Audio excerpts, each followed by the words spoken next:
దేవుడు ఏ విధంగా రావాలో అది మానవులు డిసైడ్ చేస్తారా?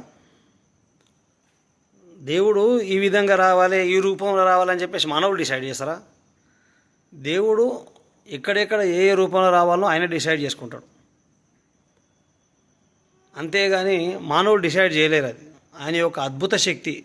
ఆయన ఎక్కడ ప్రకటితం అవ్వాలనుకుంటాడో అక్కడ ప్రకటితం అవుతాడు.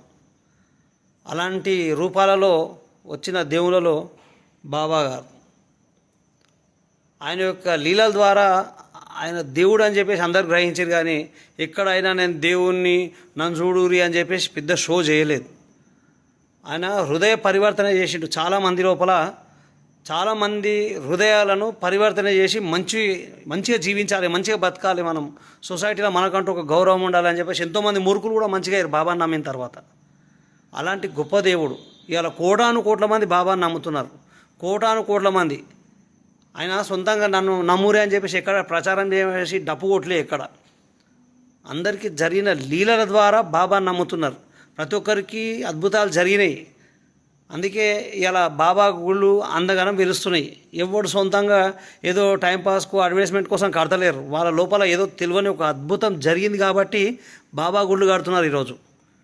అది గ్రహించండి. సాయి బాబాకి జై.